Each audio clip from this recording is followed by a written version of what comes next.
നമസ്തേ നമസ്തേ എല്ലാവർക്കും പ്രത്യേകം നന്ദി. എന്താണെന്ന് വെച്ചാൽ എൻ്റെ വ്യൂവേഴ്സായ നിങ്ങളാണ് എൻ്റെ സബ്സ്ക്രൈബേഴ്സും. അപ്പോൾ എൻ്റെ സബ്സ്ക്രൈബേഴ്സിൻ്റെ എണ്ണം ഇപ്പോൾ വർദ്ധിച്ച് 1,00,000 കേട്ടോ. അപ്പോൾ ഇത് നിങ്ങളോട് പറഞ്ഞ് നിങ്ങളുടെ ഈ സ്നേഹത്തിനും ഈ സപ്പോർട്ടിനും ഈ സബ്സ്ക്രിപ്ഷനും ലൈക്കിനും കമൻറ്റിനും ഒക്കെ 1000 നന്ദി പ്രത്യേകം ഞാൻ പറയുകയാണ്. പ്രത്യേകം എന്ന് വെച്ചാൽ വാക്കിൻ്റെ അർത്ഥം അറിയാൻ തോന്നണോ? പ്രത്യേകം എന്ന് വെച്ചാൽ ഏകേ പ്രത്യേകം എന്ന് പറയുക. ഓരോരുത്തരായിട്ട് പറയുകയാണ്. അതിനെ പ്രത്യേകം എന്ന് പറയാൻ വാക്കിൻ്റെ അർത്ഥം തന്നെ അങ്ങനെയാണ്. പ്രതിഗൃഹം എന്ന് വെച്ചാൽ അർത്ഥം ഗൃഹേ ഓരോ വീട്ടിലും പോണേനാണ് പ്രതിഗൃഹം എന്ന് പറയുന്നത്. പ്രതിദിനം ദിനേ പ്രതിദിനം, മനസ്സിലായോ? ഓരോ ദിനത്തിനും ഓരോരുത്തരും എടുത്ത് പറയണതാണ് ഈ പ്രതി വയ്ക്കണത്. അപ്പോൾ പ്രത്യേകം ഏകേ ഓരോരുത്തരോടും ഞാൻ നന്ദി പറയാണ്. 1,00,000 ആൾക്കാരോടും, 1,00,000-ലധികം ആൾക്കാരോടും. കാരണം സബ്സ്ക്രൈബ് ചെയ്യാണ്ട് കാണുന്നവരുണ്ടാവുമല്ലോ, അവരോടും എൻ്റെ 1000 അല്ലെങ്കിൽ ലക്ഷം നന്ദി പ്രത്യേകം ഞാൻ രേഖപ്പെടുത്തുകയാണ്. അത് ഇന്നലെ വൈകുന്നേരമാണ് കേട്ടോ അത് റെഡിയായത്. ഇന്നലെ വൈകുന്നേരം ഞാനിങ്ങനെ കുറേ ജോലികളൊക്കെ ചെയ്യുന്നതിന് ഇടയ്ക്കൂടെ ഒരു വീഡിയോ ഒക്കെ പിടിച്ച് ഉണ്ടാക്കി. പിന്നെ രാത്രി അതിനെ രാത്രി അതിനെ എഡിറ്റ് ചെയ്തൊക്കെ ഇടുന്നത് പകല സമയം കിട്ടിയില്ല. അപ്പോൾ രാത്രിയായി ഇട്ടപ്പോഴൊക്കെ, അതുകൊണ്ടാണ് നേരം വൈകുന്നത് ഇടാനായിട്ട്. പക്ഷെ ഞാൻ പറഞ്ഞില്ല എന്ന് മാത്രം. ഇന്നലെ വൈകുന്നേരം ആയപ്പോൾ 9,999 എന്ന് പറഞ്ഞ ഒരിത് വന്നു. അപ്പം ഞാനിങ്ങനെ നോക്കിക്കൊണ്ടിരിക്കുക, 1 2 3 എന്നിങ്ങനെ കയറിക്കൊണ്ട് ഇരിക്കണത് നോക്കിയിരിക്കുക. നമ്മളിങ്ങനെ ചെടി നട്ടിട്ട് മുള വരുമ്പോൾ മുള വന്നു, ഇല വന്നു, പൂ വന്നു, കായ് വന്നു നോക്കണ പോലെ വൈകുന്നേരം തൊട്ട് നോക്കുകയാണ്. 82, 83, 84, 85. അപ്പം ഞാൻ എൻ്റെ ഫ്രണ്ട്സിനോടൊക്കെ പറയും, ഞങ്ങളിങ്ങനെ കളിക്കാൻ തിരുവാതിര കളിയുടെ പ്രാക്ടീസൊക്കെ ഉണ്ടല്ലോ, അതിന് പോകുമ്പോൾ പറയും ആയിട്ടോ ഇനി ഒരു 12 ആൾ കൊണ്ട് മതി, അങ്ങനെ പറയും. അപ്പോൾ അവർ ടീച്ചറെ എന്തായാലും വൈകുന്നേരം ആകുമ്പോഴേക്കും ആവൂട്ടോ എന്ന് പറയും എന്നോട്. അങ്ങനെ വൈകുന്നേരം ഒരു 5:30 ആയപ്പോഴേക്കും 6 മണിയൊക്കെ ആയപ്പോഴേക്കും 99 അപ്പോഴേക്കും എൻ്റെ കുഞ്ഞുമോനാണ് അത് 1,00,000 തികച്ചത്. കുഞ്ഞുമോൻ മീൻസ് എൻ്റെ ശ്രീഹരിയാണ്. ഇത് കണ്ട് ഞാനപ്പത്തഞ്ച് ഈ 999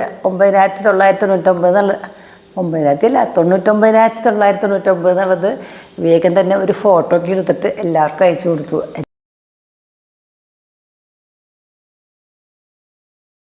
എൻ്റെ വീട്ടിലുള്ള ആൾക്കാർക്കൊക്കെ കേട്ടോ. അപ്പം തന്നെ ശ്രീഹരി എന്താ വെച്ചിട്ടുണ്ടെങ്കിൽ പെട്ടെന്ന് അത് 1,00,000 ആക്കി. പിന്നെ അതൊക്കെ ശേഷം അതേപോലെ വേറെയും കുറേ ആൾക്കാർ എനിക്ക് 1,00,000 ആവാൻ വേണ്ടി ചെയ്ത് വന്നപ്പോൾ എന്താണെന്ന് വെച്ചിട്ടുണ്ടെങ്കിൽ 1,00,000-നേക്കാളും കവിഞ്ഞു പോയി. കുഴപ്പമില്ല കേട്ടോ, താങ്ക്സ്. അപ്പോൾ ഒരു സന്തോഷം, ഇത്രയേ ഉള്ളൂ, ചെറിയൊരു സന്തോഷം. ചെറുതല്ല, എനിക്ക് വലിയ സന്തോഷമാണ്. കാരണം 1,00,000 ആൾക്കാർ എൻ്റെ സബ്സ്ക്രൈബേഴ്സായി എന്ന് പറഞ്ഞാൽ ചില്ലറ കാര്യമെന്ന് വെച്ചേക്കണേ. നിങ്ങൾക്ക് 1000 നന്ദി കേട്ടോ. നിങ്ങളല്ലേ ചെയ്തത്, ഞാനല്ലല്ലോ. എൻ്റെ കഴിവൊന്നുമല്ല. എൻ്റെ മോൻ തന്നെ പറഞ്ഞു, അമ്മൂമ്മയുടെ ഇത് അത്രയ്ക്ക് അങ്ങനെ ഇതൊന്നും അല്ലെങ്കിലും പരമ്പരാഗതമായ ട്രഡീഷണലായിട്ടുള്ള സാധനങ്ങളൊക്കെ അല്ലേ അമ്മൂമ്മ ചെയ്യണേ, അതാരും ചെയ്യാത്തതല്ലേ എന്നൊക്കെ പറഞ്ഞിട്ടുണ്ടെങ്കിൽ അവരെ ആശ്വസിപ്പിക്കൂ കേട്ടോ. ശരിയാണ്, ഞാൻ ചെയ്യണത് നിങ്ങൾക്കറിയാലോ. ഞാൻ അത്ര വലിയ ആളൊന്നുമല്ല. ചെറിയ നമ്മുടെ കൊച്ചു സാധനങ്ങളാണ് ഞാൻ കാണിച്ചു തരുന്നത്. എന്തായാലും സന്തോഷം. ആ സന്തോഷം കൂടി ഇന്ന് പറയണം എന്ന് വെച്ചിട്ടാണ് ഞാൻ തുടങ്ങിയത് കേട്ടോ. അപ്പം ഞാൻ വിചാരിച്ചു നിങ്ങളുടെ ഓരോരുത്തരുടെ വിലയേറിയ കമൻറ്റുകളുണ്ടല്ലോ, ഓരോരുത്തരുടെയും കമൻറ്റ് ഞാനിങ്ങനെ വായിക്കും. അപ്പോൾ ഞാനിങ്ങനെ കഴിഞ്ഞ ദിവസം ഓലം വെച്ചപ്പോഴേ രുക്മിണി ഒരു കവിതയൊക്കെ ചൊല്ലി. എന്താണെന്നറിയോ? നോക്കൂ. മത്തങ്ങ നല്ലൊരിളവൻ ബൃഹദീ സമേതം പുത്തൻ മണിപ്പയറുമങ്ങതിനോടു ചേർത്ത് ആലോല നീലമിഴിമാർമണി വച്ചു തന്നാൽ ആ ഓലനൊന്നു മതി എന്തിനു 100 കൂട്ടം എന്ന്.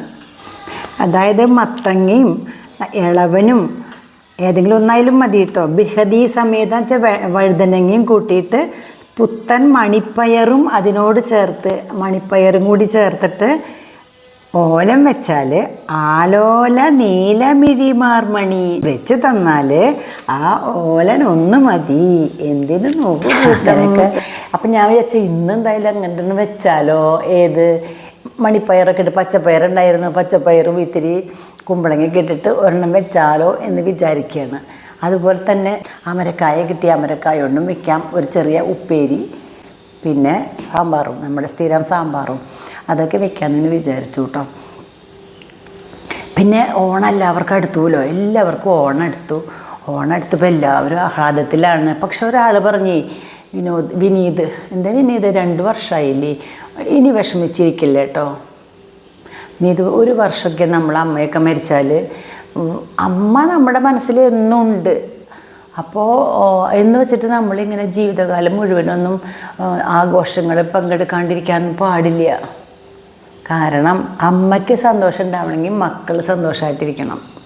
മരിച്ചുപോയ അമ്മയുടെ ആത്മാവിന് സന്തോഷം ഉണ്ടാവണമെങ്കിൽ, അമ്മ അവിടെ ഇരുന്ന് സന്തോഷിക്കണമെങ്കിൽ നിങ്ങൾ ഇവിടെ സന്തോഷിക്കണം. മക്കൾ ദുഃഖത്തിൽ ഇരിക്കുകയാണെങ്കിൽ അമ്മയ്ക്ക് സന്തോഷം ഉണ്ടാവും? ഒരിക്കലും ഇല്ല കേട്ടോ. നമുക്ക് എത്ര മക്കളുണ്ടായാലും ഒരു കുട്ടിക്ക്, ഒരു മകൻ അല്ലെങ്കിൽ ഒരു മകൾക്ക് വയ്യാന്ന് പറഞ്ഞാൽ അമ്മയുടെ എല്ലാ സന്തോഷവും പോകും. അങ്ങനെയാണ്. നിങ്ങൾ നോക്കൂ, എല്ലാ അമ്മമാരും അങ്ങനെ, ഞാനും അങ്ങനെ തന്നെയാണ്.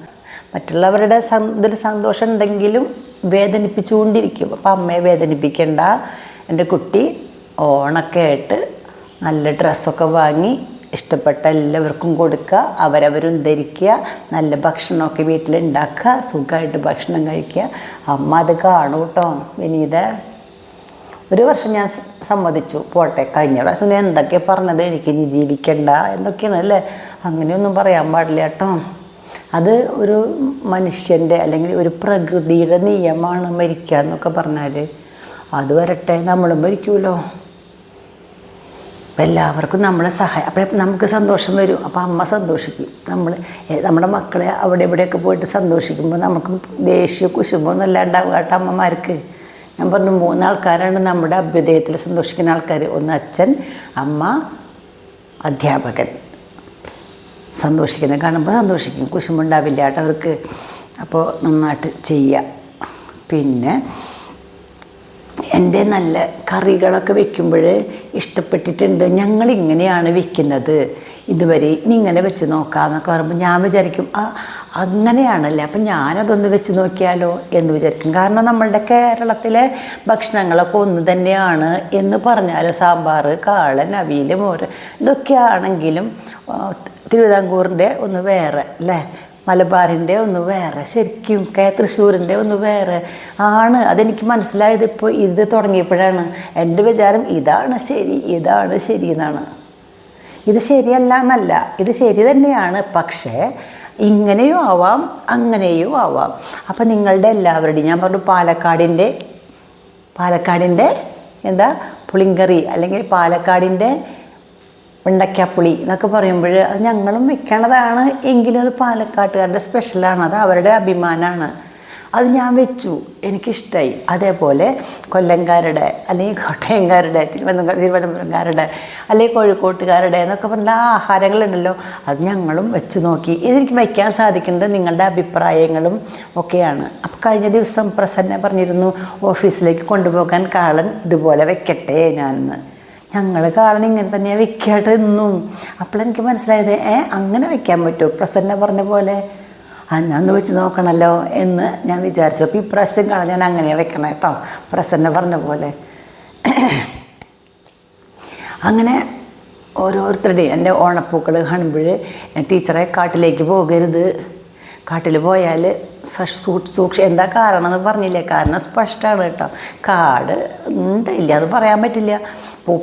പൂക്കൾ പറിക്കാനായിട്ട് നമ്മൾ ശ്രദ്ധയില്ലാണ്ടൊക്കെ ഇങ്ങനെ പോകുമ്പോൾ അപകട സൂചന തന്നിട്ടുള്ള സന്നോ തന്നല്ലേ, സന്നോ. അപ്പം നിങ്ങളുടെയൊക്കെ ആ സ്നേഹവും ആ ഉപദേശവും ഒക്കെ എനിക്ക് സന്തോഷം. കുറച്ച് പേരുടെ ഞാനിങ്ങനെ നോക്കിയിട്ടല്ലല്ലോ പറയണത്, എൻ്റെ മനസ്സിൽ തട്ടിയിട്ടുള്ള കുറച്ച് ഭാഗങ്ങളാണ് കേട്ടോ ഞാനിങ്ങനെ എടുത്തു പറഞ്ഞത്. അതേപോലെ ശ്രീലതയ്ക്ക് ഇവിടുത്തെ വരുത്തിയാണല്ലോ, അപ്പോൾ ശ്രീലതയ്ക്ക് ഇവിടുത്തെ എല്ലാം ഇഷ്ടമാണ്, വരാം എന്നൊക്കെ പറയാറുണ്ട്. ലക്ഷ്മിക്കുട്ടി അവിടെ ഇരുന്നിട്ട് ഇങ്ങനെ പറയാം, തൃശ്ശൂർക്കാരി തന്നെയാണല്ലോ, ലക്ഷ്മിക്കുട്ടിക്ക് വരാൻ പറ്റാണ്ടുള്ള വിഷമമുണ്ട്. അപ്പോൾ അങ്ങനെ ഇനി ഞാൻ വായിക്കാട്ടോ ഒരു ദിവസം വേറെ ദിവസം. അപ്പം ഇത്ര അധികം നീട്ടിക്കൊണ്ട് പോകണ്ട. ഇന്നത്തെ ഉദ്ദേശം എൻ്റെ ഇത്രയേ ഉള്ളൂ. അത് നിങ്ങളോട് നന്ദി പറയാമെന്ന് മാത്രം. വിലയേറിയ എൻ്റെ ഈ 100K ആക്കിയതിൽ നിങ്ങളുടെ എല്ലാവരുടെയും ആ സഹായത്തിന് നന്ദി പറയാണ് കേട്ടോ. ഇത്രയ്ക്ക് എനിക്ക് അത്ര വലിയ ആഗ്രഹങ്ങളൊന്നുമില്ല. ഞാനിങ്ങനെ പറയാറുണ്ടേ 100 ആയിക്കഴിഞ്ഞാൽ പിന്നെ ഞാൻ നിർത്തും എന്ന് കേട്ടോ. നിർത്തലൊന്നുമില്ല കേട്ടോ. ഞാൻ വെറുതെ ജസ്റ്റ് ഇങ്ങനെ എന്തെങ്കിലുമൊക്കെ ചെയ്ത് നിങ്ങളോടൊക്കെ സംസാരിച്ച് നിങ്ങളുടെ അഭിപ്രായം കേട്ട് ഇരിക്കാം. ഓക്കെ.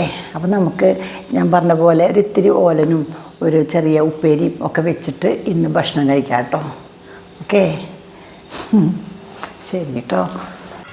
അമരക്കായ കിട്ടിയിട്ടേ നല്ല അമരക്കായല്ലേ ജയശ്രീ? ഇത് സൂപ്പർ അമരക്കായ അല്ലേ? നമുക്കിതുകൊണ്ട് ചെറിയ മെഴുക്ക് പറ്റി വയ്ക്കാം. ഇങ്ങനെയൊക്കെ ഉണ്ട്. ചെറുതായിട്ട് നോക്കിയിട്ട് വയ്ക്കാം. അതാ ഇങ്ങനെ കളയണ്ടേ?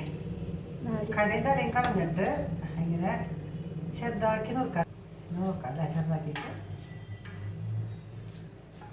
വേഗം വേവാൻ നല്ലതല്ലേ?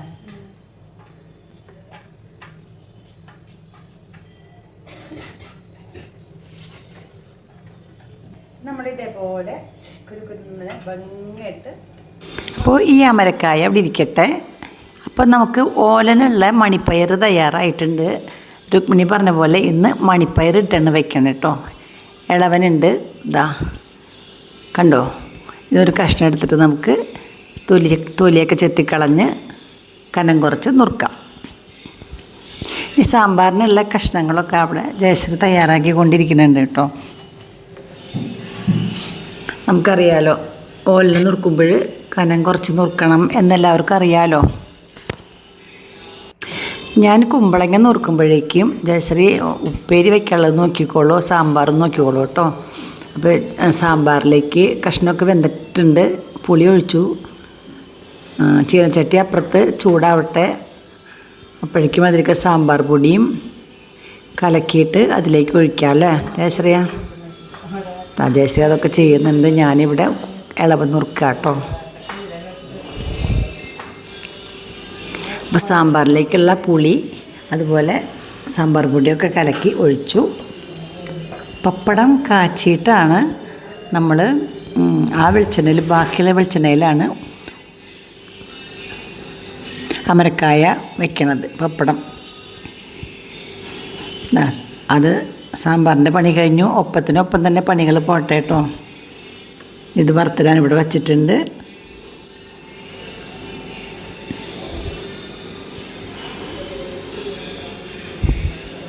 ഈ വെളിച്ചെണ്ണ ചൂടാകുമ്പോഴേക്കും 5-6 പപ്പടമൊക്കെ കാച്ചിയെടുക്കാമല്ലോ നമുക്ക്.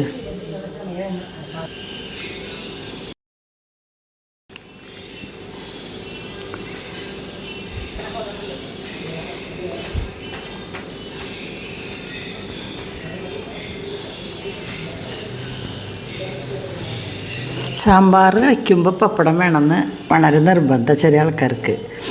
അതവിടെ ഇരിക്കട്ടെ. ഇവിടെ നോക്കൂ, ഇത് ചൂടായി. കടുകിട്ടു,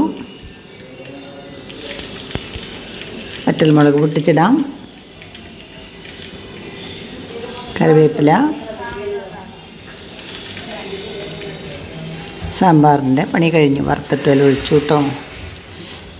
അടച്ച് വെച്ചോളൂ കേട്ടോ. അടച്ച് വയ്ക്കാം. കാണാനില്ല അല്ലേ? സാരില്ല. ദാ ഇവിടെ പപ്പടം 2 കൂടി വറുത്തെടുത്തു. അതിനുശേഷം ഉള്ളി മൂപ്പിക്കാൻ പോവുകയാണ്. ഉള്ളി നീളത്തിൽ കീറി വെച്ചിരിക്കുക. ചെറിയ ഉള്ളിയാണ് കേട്ടോ. ഷാരറ്റ്സ് 5-8 നന്നായിട്ട് ഒന്ന് മൂക്കുമ്പോൾ കറിവേപ്പില ഇട്ടു. ഇത്തിരി മഞ്ഞൾപ്പൊടി, 1 സ്പൂണ് മുളക് പൊടി ഇടാം.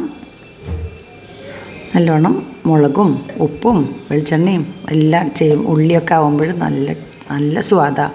ഇത് വറവിട്ടാണ്. ഒട്ടും വെള്ളമൊന്നും ഒഴിക്കണില്ല കേട്ടോ. ചെറുതാക്കി എരിഞ്ഞിക്കല്ലേ, ഇതിലിന്ന് വെന്തോളും. നല്ല സ്വാദാണ്.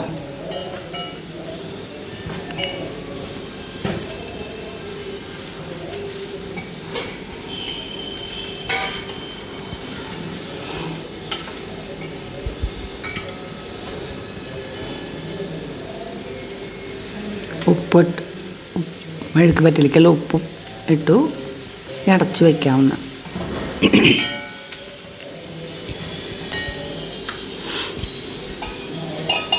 ഇത് വാങ്ങിയിട്ട് വേണം എനിക്ക് ഓലൻ്റെ ഇവിടെ വയ്ക്കാനായിട്ട്. ഇത് ഓലൻ്റെ കഷ്ണമൊക്കെ നുറുക്കി കണ്ടോ, കുമ്പളങ്ങ ഇത്രയുണ്ട്.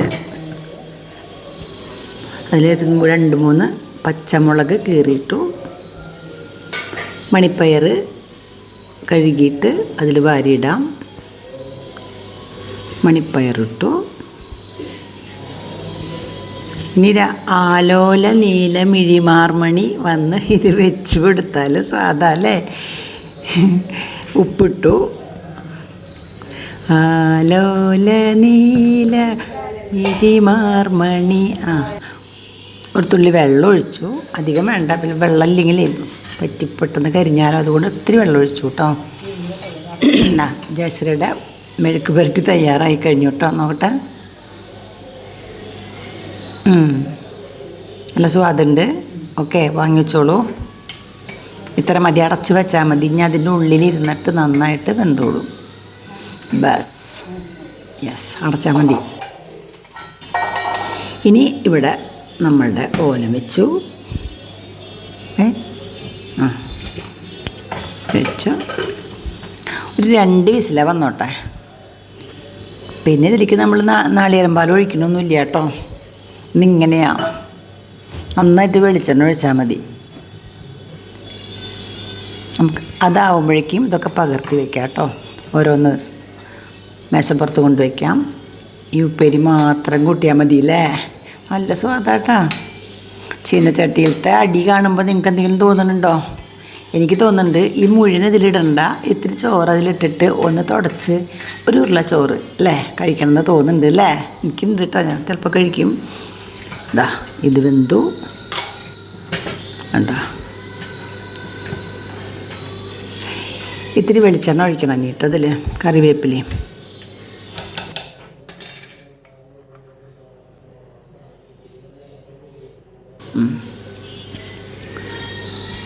വെളിച്ചെണ്ണ ഒഴിക്കാം. ഇത് മതി കേട്ടോ, നല്ലതാ. ഞാനൊരു കല്യാണത്തിന് പോയപ്പോഴേ ഇതേപോലത്തെ ഓലം കൂട്ടിയിട്ടുണ്ട്. നമിതയുടെ കല്യാണത്തിന് പോയപ്പോഴാണ്. ഞാൻ പഠിപ്പിച്ചൊരു കുട്ടിയുണ്ട്, നമിത. നമ്പൂതിരിമാരാണ്. അവരെ വീട്ടിൽ കല്യാണത്തിന് പോയപ്പോൾ ഇതേപോലത്തെ ഓലനെ വിളമ്പിയത് കേട്ടോ. നല്ല സ്വാദുണ്ടായിരുന്നു. അത് കണ്ടിട്ട് ഞാനിങ്ങനെ ഇടയ്ക്ക് വയ്ക്കാറുണ്ട് കേട്ടോ. അപ്പോൾ അത് അത് മേശപ്പുറത്ത് കൊണ്ടുവയ്ക്കാം. ഇപ്പോൾ 2 മേശപ്പുറത്തേക്ക് പോയി. സാമ്പാർ മുമ്പ് നേരത്തെ കൊണ്ടുവച്ചു, പപ്പടം കൊണ്ടുവച്ചു മേശപ്പുറത്ത്. കണ്ട ചോറും വെച്ചു.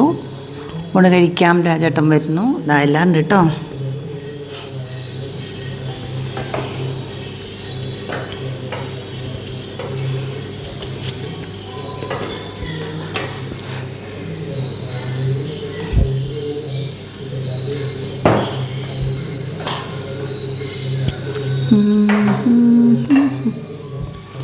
മത്തങ്ങ നല്ലൊരിളവൻ ബൃഹദീ സമേതം. ബൃഹദീ വഴുതനങ്ങ കേട്ടോ. വഴുതനങ്ങ ഇട്ടിട്ടില്ല അതിൽ. മത്തങ്ങ നല്ലൊരിളവൻ ബൃഹദീ സമേതം പുത്തൻ മണിപ്പയറുമങ്ങതിനോടു ചേർത്ത് ആലോല നീലമിഴിമാർമണി വച്ചു തന്നാൽ ആ ഓലനൊന്നു മതി എന്തിനു 100 കൂട്ടം.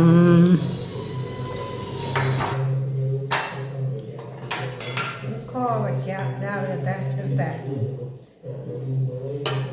ഇഷ്ടമുള്ളല്ലേ. പിന്നെ പപ്പടം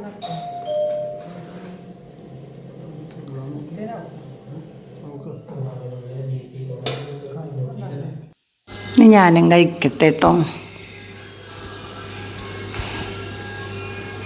കാലത്ത് അമ്പലത്തിൽ പോയി. ഗണപതി ഹോമം ഉണ്ടായിരുന്നു അവിടെ. ഇന്ന് ഗോപൻ്റെ പിറന്നാളാണ്. അപ്പോൾ ഗോപനും ഇല്ല, ഇവിടെ ഉണ്ടായിരുന്നില്ല. അത് കാരണം കൊണ്ട് സദ്യ ഒന്നും ഉണ്ടാക്കിയില്ല. എങ്കിലും ചെറുതായിട്ട് അല്ലേ, ഒരു ഓലനും ഒരു സാമ്പാറും പപ്പടവും മെഴുക്ക് പുരട്ടിയും പിന്നെ ചെറിയൊരു ഇഞ്ചിത്തേരും ഉണ്ടാക്കി കഴിച്ചു ഞങ്ങൾ കേട്ടോ. ഇല്ല, ഇഞ്ചിത്തേര് ഉണ്ടാക്കിയിട്ടില്ല. ഇഞ്ചിത്തേര് വേണമെന്നൊക്കെ പറയാം. പക്ഷേ നോക്കൂ, ഈ മെഴുക്ക് പുരട്ടി ഉണ്ടല്ലോ, അടിപൊളിയാ. കുറച്ചുള്ളെങ്കിലും അത് മതി. ഒരു കടുമാങ്ങ എടുത്തിട്ടുണ്ട്.